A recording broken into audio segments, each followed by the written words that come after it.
अब हमें एक्सरसाइज 8.2 करनी है ट्रिग्नोमेट्री की।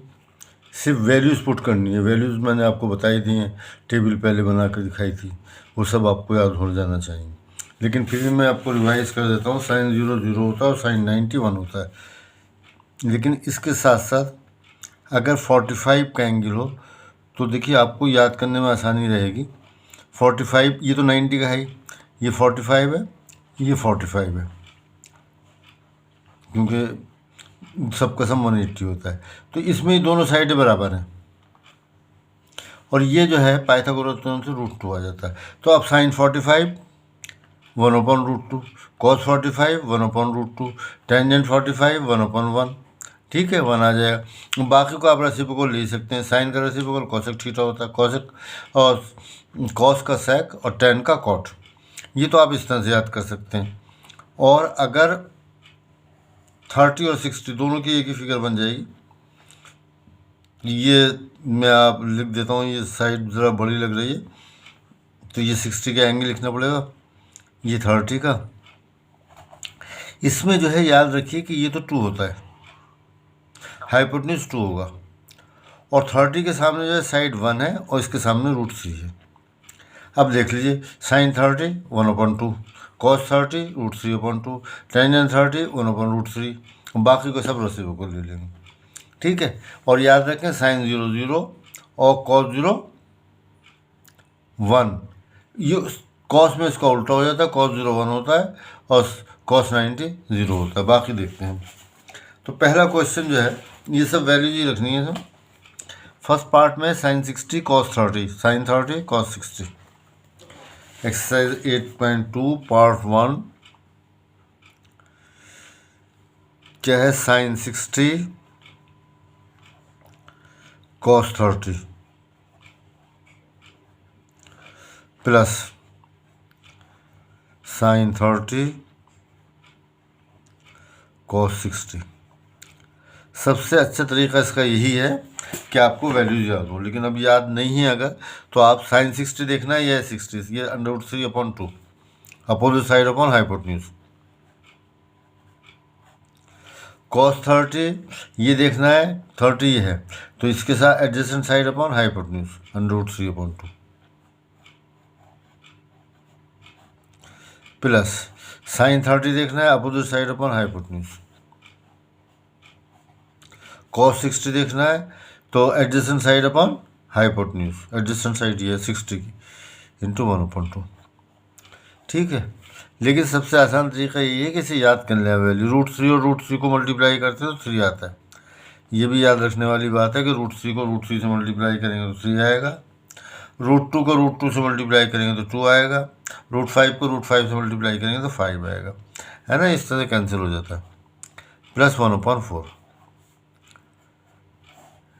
एलसीएम 4 आ गया, 3 + 1 = 4/4 = 1। तो ये हो गया आपके पास आंसर 1 आ गया। अब इसका सेकंड पार्ट आ जाइए। ये क्वेश्चन नंबर 1 था, ये भी क्वेश्चन नंबर 1 है। सेकंड पार्ट में क्या है, सेकंड पार्ट है 2 टेंजेंट 45 प्लस कॉस स्क्वायर, ओ 2 tangent square 45 plus cos square 30 minus sine square 60। तो सेकंड पार्ट है हमारे पास 2 tan square 45 plus cos square 30 plus sign, sorry minus है, माइनस साइन स्क्वायर 60। तो यहाँ ये जो स्क्वायर बन रहा है इनका मतलब ये है कि जो टेंजेंट 45 की वैल्यू को स्क्वायर कर दो, कॉस 30 की वैल्यू को स्क्वायर कर दो, ये स्क्वायर है, और साइन स्क्वायर 60 की वैल्यू का स्क्वायर कर दीजिए। तो =2 तो ये आ गया। टेंजेंट 45 यहाँ देखेंगे, 45 ये है, ये भी 45 है, opposite side upon adjacent side, यानी कि 1/1 1 आ गया, 1 का स्क्वायर हमने कर दिया, प्लस कॉस 30 ये है तो एडजेसेंट साइड ये हो गई, हाइपोटेन्यूज ये हो गया, √3/2 होल स्क्वायर माइनस साइन 60 है, ये opposite side upon hypotenuse √3/2 whole square. ठीक है, दिस इज इक्वल टू 2 × 1 √3 का स्क्वायर 3 और 2 का स्क्वायर 4 माइनस √3 का स्क्वायर 3 2 का स्क्वायर 4। ये इससे कैंसिल हो गया, दोनों बराबर हैं, इज इक्वल टू 2। ये हमारा सेकंड पार्ट हो गया। इस क्वेश्चन इस एक्सरसाइज में सिर्फ वैल्यूज रखनी है और कैलकुलेशन है। अब आ जाए आप, यह है cos 45 upon sec 30 plus cos 30, third part question number. इसमें हमें दिया हुआ है cos 45 अपॉन sec 30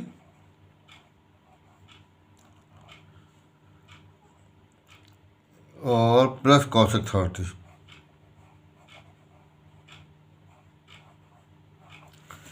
तो यहाँ भी हम वैल्यू रखना शुरू करते हैं। cos 45 ये है 45, एडजेसेंट साइड अपॉन हाइपोटेन्यूज 1/√2।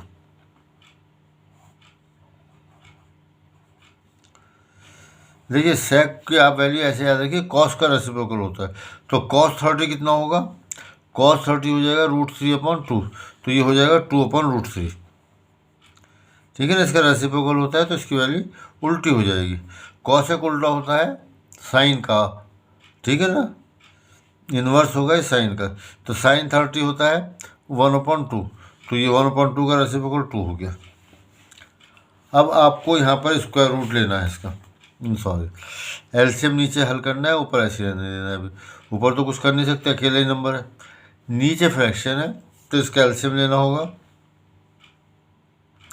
या आप चाहें तो इसे रैशनलाइज भी कर सकते हैं। चलिए मैं एलसीएम ले लेता हूँ, √3 आ गया, ये हो गया 2 प्लस जिसके नीचे नंबर होता है वो तो ऐसे आया था और ये इससे मल्टीप्लाई हो जाता है 2√3। ठीक है, अब इसे हम लिख सकते हैं 1/√2 इंटू ये ऊपर रेसिप्रोकल, ये नीचे 2 प्लस 2√3। सही है, तो ऊपर आ गया हमारे पास √3 मल्टीप्लाई कर रहा हूँ मैं अपॉन ये आएगा √2, ये ऐसे आएगा, ये √2 प्लस 2√3, ये दोनों मल्टीप्लाई होंगे। इसमें से मैं फ़िलहाल ऐसा करता हूँ 2 कॉमन ले लेता हूँ, 2 कॉमन आ रहा है, तो √3 अपॉन ये 2 कॉमन लिए, इससे पहले लिख लो बाद में लिख लो, एक ही बात है, 2√2 जो कॉमन लेना है, 2 कॉमन लेंगे तो यहाँ से 1 बचेगा और यहाँ से √3। सही है, इज इक्वल टू √3, 2 ऐसे रहने दीजिए और √2 से मल्टीप्लाई कर दो, √2 प्लस √6। जब दोनों नंबर रूट के अंदर हों, दोनों रूट में हो जाएंगे, तो दोनों को √2 को 1 से मल्टीप्लाई किया, √2 आ गया और √2 और √3 √6 हो जाएगा। अब इसे अगर आपको रैशनलाइज करना है तो इसमें आपको मल्टीप्लाई करना पड़ेगा इसका साइन चेंज करके। मैं देखिए इस तरह से मल्टीप्लाई कर रहा हूँ कि बड़ा नंबर पहले लिख रहा हूँ और छोटा नंबर बाद में। ठीक है, और यहाँ पर भी इसे लिख दिया हमने √6 माइनस √2। तो इस तरह के नंबर्स को रैशनलाइज करने के लिए आप इसका बीच का साइन चेंज करते हैं, इसे कंजुगेट कहते हैं, और उसी से ऊपर नीचे मल्टीप्लाई। यहाँ लिखा था, ये था एक्चुअली √6 प्लस, ये इस तरह से लिखा था कि प्लस का साइन आ जाए, √6 प्लस √2 का साइन चेंज कर दिया, √6 माइनस √2। जो यहाँ पर नंबर लिखा है उसका साइन चेंज कर दीजिए। पहले मैंने ऐसे लिखा है इसे √6 प्लस √2, इससे कोई फ़र्क नहीं पड़ा क्योंकि इसे पहले लिख लो, इसे पहले लिख लो, जो 4 × 3 बराबर 3 × 4 ऐसे लिख दिया। अब इसका साइन चेंज कर कर जिसे कंजुगेट कहते हैं, इससे मल्टीप्लाई करेंगे, ऊपर नीचे कर दिया।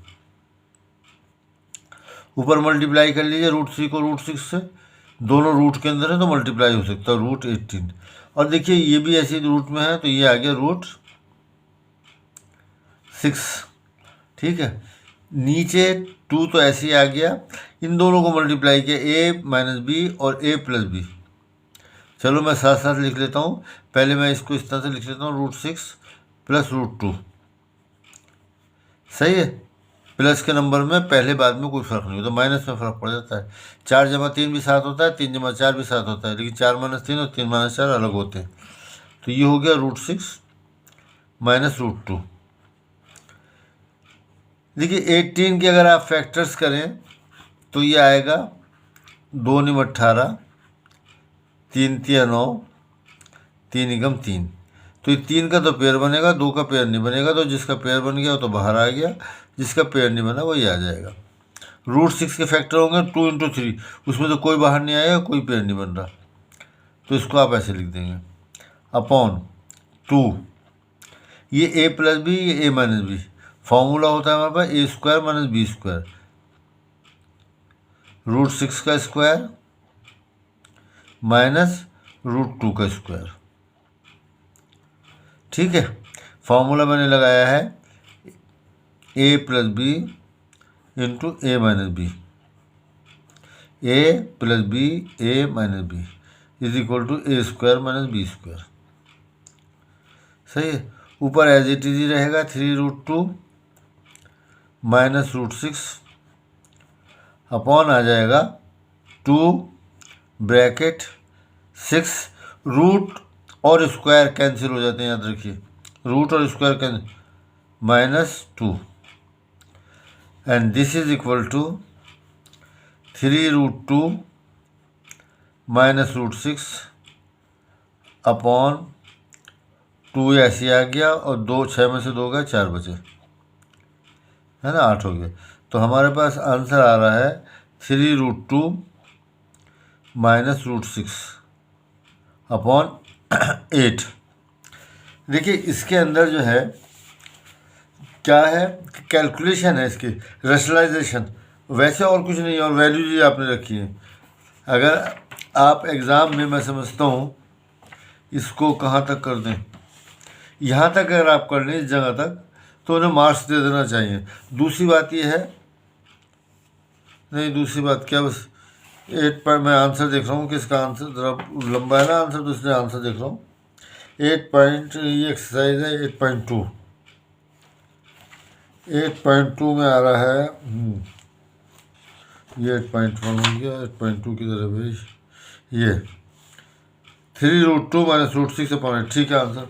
तो ये आंसर आ गया। तो इसमें सिर्फ वैल्यूज़ तो आपने यहाँ रख दिया, अभी कैलकुलेशन है आपकी, तो कैलकुलेशन को इसके लिए आपको प्रैक्टिस करनी पड़ेगी।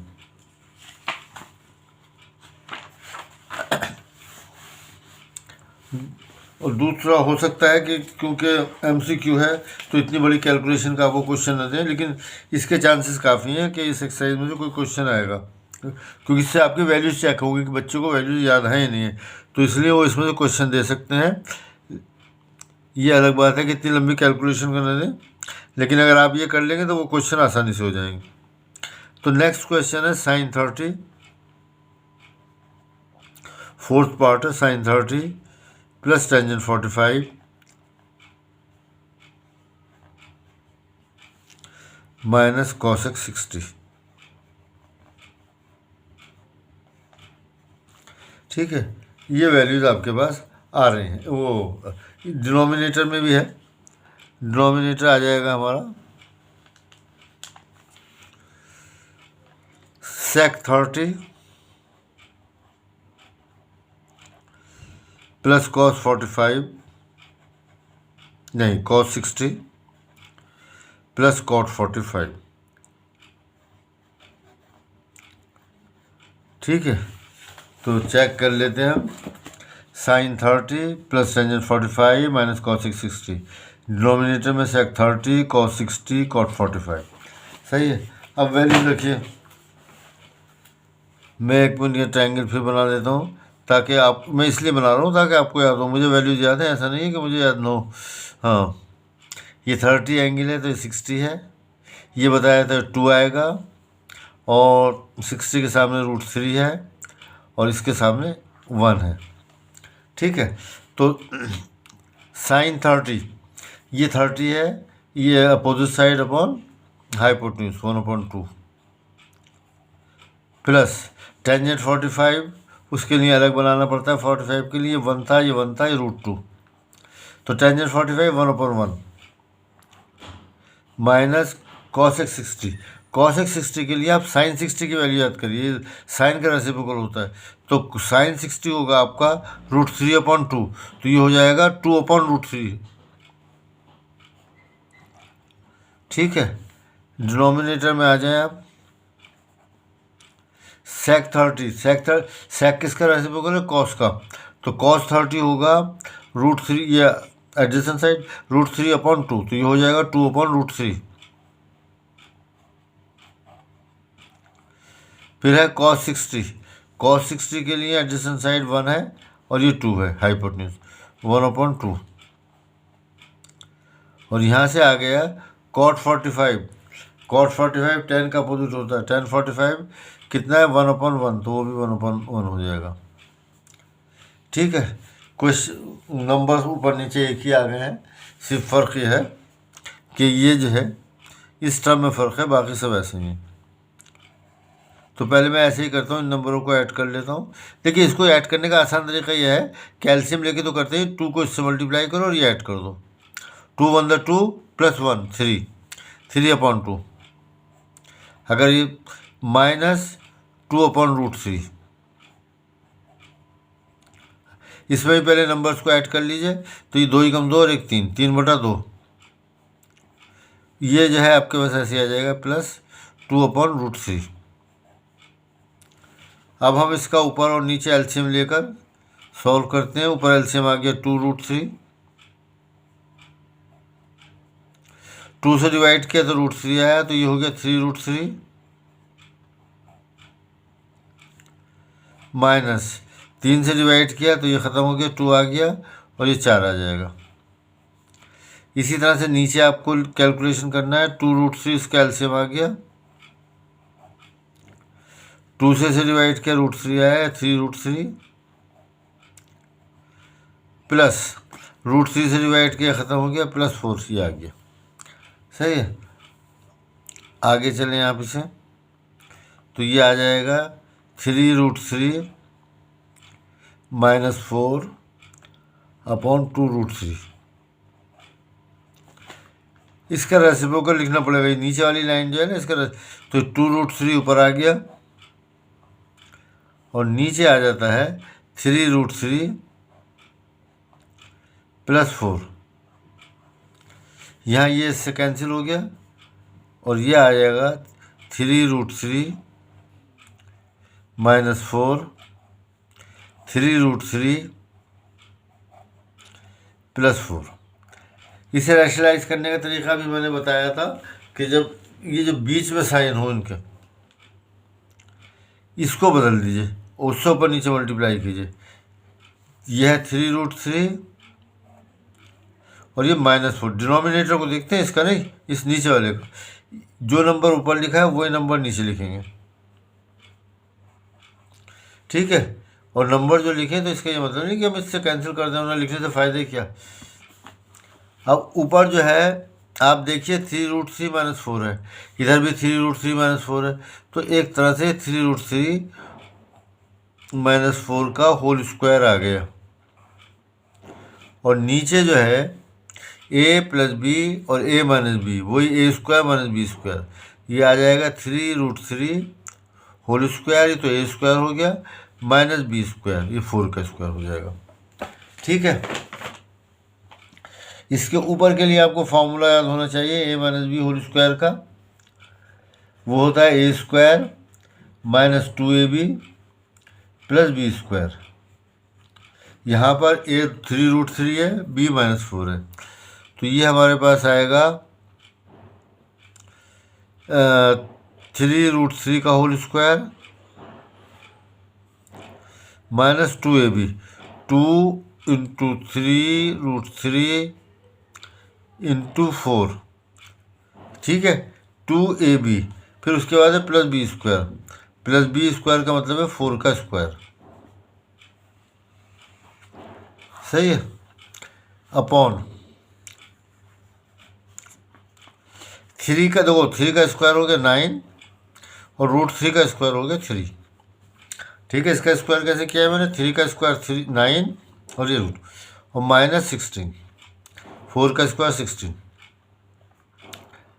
यहाँ तो आपको फिर वही इसका स्क्वायर नज़र आ रहा है, तो वही हो जाएगा 9 × 3 माइनस इसमें जो बगैर रूट के नंबर है, जो रैशनल नंबर है, मल्टीप्लाई कर लीजिए। 2 3 6 6 6 24।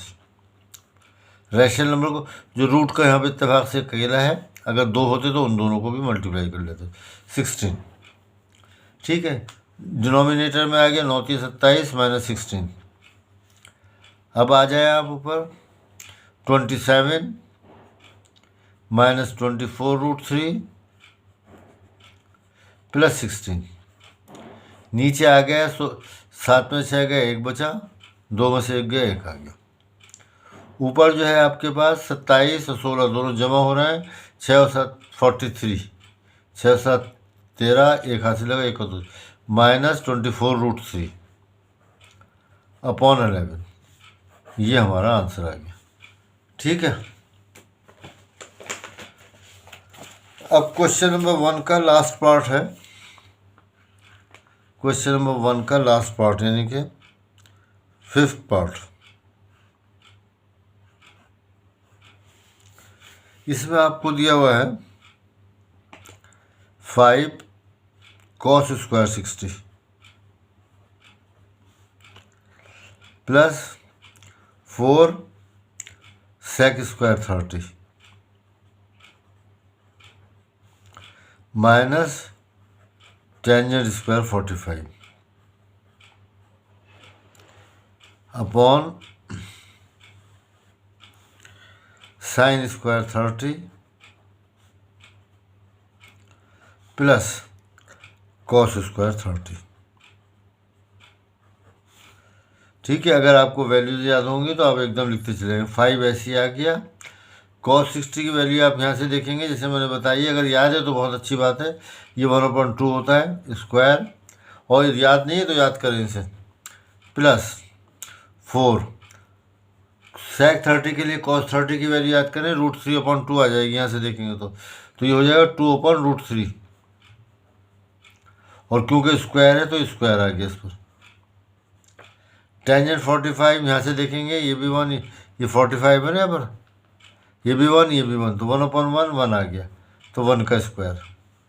नीचे साइन स्क्वायर 30, साइन 30 कितना होता है 1/2 होल स्क्वायर, प्लस cos 30 कितना होता है √3/2 होल स्क्वायर।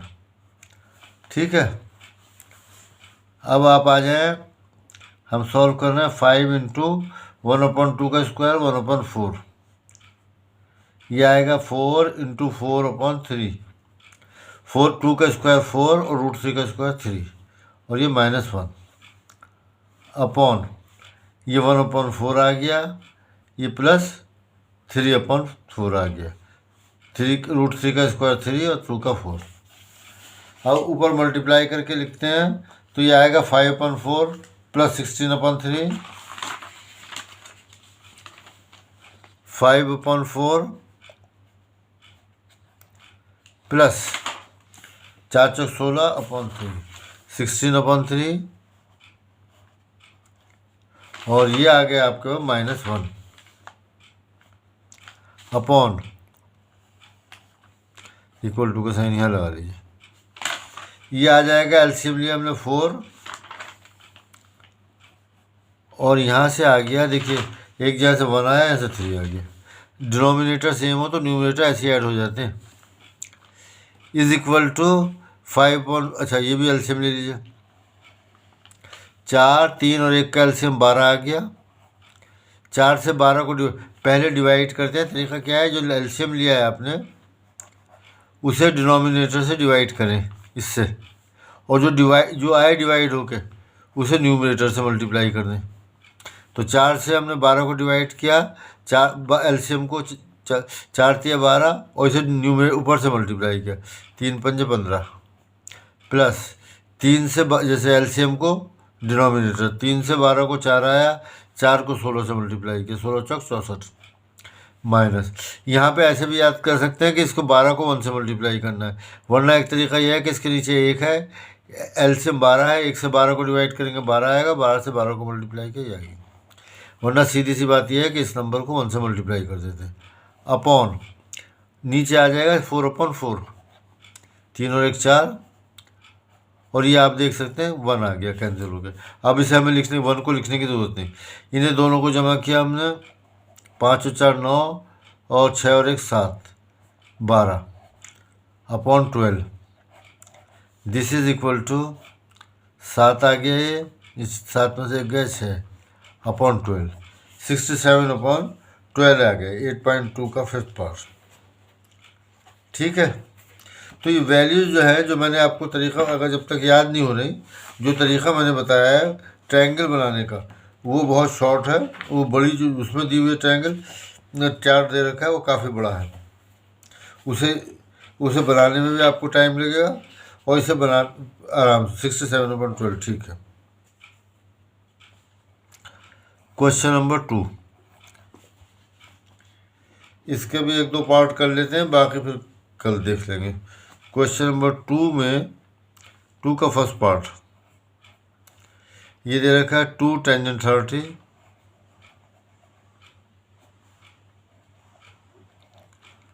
Upon 1 + tan² 30। अब हमें देखना है ये आंसर नीचे दे रखे हैं किसके बराबर है। 2 टेंजेंट 30 होता है 1/√3, ये आप टेबल से देखेंगे, याद करेंगे। 1 + टेंजेंट 30 की वैल्यू अभी हमने ऊपर लिखी 1/√3, तो यहाँ पर स्क्वायर भी है, तो इसे हम स्क्वायर कर लेंगे, और ये हमें देगा 2 से 1 को मल्टीप्लाई किया 2 अपॉन √3, नीचे आ जाएगा 1 + 1/3। ठीक है, ये मैं यहाँ लिख लेता हूँ 2/3,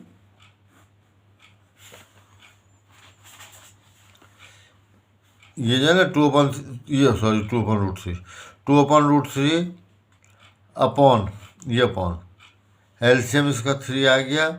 ये एक तरीका ये भी बताया कि इसको इससे मल्टीप्लाई करो, ऐड कर लो। चलो अब तो मैंने लाइन खींच दी, 3 + 1, यदि इसको इससे मल्टीप्लाई करते हैं या ऐड कर लेते हैं, 2/√3,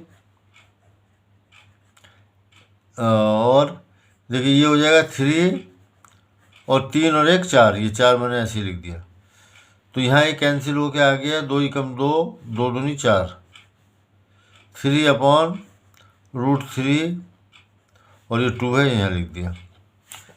देखिए ऐसी को यहाँ पर इन्होंने वैल्यूज दे रखी हैं, sin 60, cos 60, टेंजेंट 60, sin 30, इनमें से किसी की भी वैल्यू फिलहाल नज़र नहीं आ रही, लेकिन इसे हम रैशनलाइज कर लेते हैं। 3/2√3, रैशनलाइजेशन के लिए क्या करते हैं, जो रैशनल नंबर है उसी से मल्टीप्लाई किया जाता है। तो ऊपर आ गया 2√3, नहीं, ऊपर आ गया 3√3, नीचे आ गया 2 × 3, 2 तो यह है, √3 को मल्टीप्लाई 3, तो 3 से 3 कैंसिल हो गया, आंसर आ गया हमारे पास √3/2। अब आप √3 देखो, 2 की वैल्यूज होती है sin 60 और cos 30। यहाँ क्या दे रखा है इन्होंने, sin 60 दे रखा है, cos 30 नहीं दिया, तो पहला हमारा कौन सा आंसर आ जाएगा, ये sin 60 आ गया, तो A is correct answer, A is correct. ठीक है, चलो कर ही लेता हूँ, और क्या सेकंड पार्ट में है, क्वेश्चन नंबर 2 के सेकंड पार्ट में है 1 - tan² 45 अपॉन 1 + tan² 45। इसकी वैल्यू भी रखना शुरू करते हैं। टेंजेंट 45 की वैल्यू थी 1 होती, तो 1 का स्क्वायर 1 ही रहेगा, 1 प्लस ये 1 का स्क्वायर, ये आ गया 1 minus 1 upon 1 plus 1 is equal to 0 upon 2, और 0 अपॉन 2 तो 0 ही होगा। ये ये आ गया 1 का 1 माइनस 1, ये 1 प्लस 1 2, तो 0 अपॉन 2 ये वैल्यू। अब इसमें देखें 0 किसकी वैल्यू है, 0 वैल्यू है हमारे पास यहाँ पे टेंजेंट 90 1 साइन 45 0, तो यहाँ इन्होंने खुद ही 0 दे रखा है, टेंजेंट 90 डिफाइन नहीं होता, तो हमारा D is the correct answer, D is the correct answer.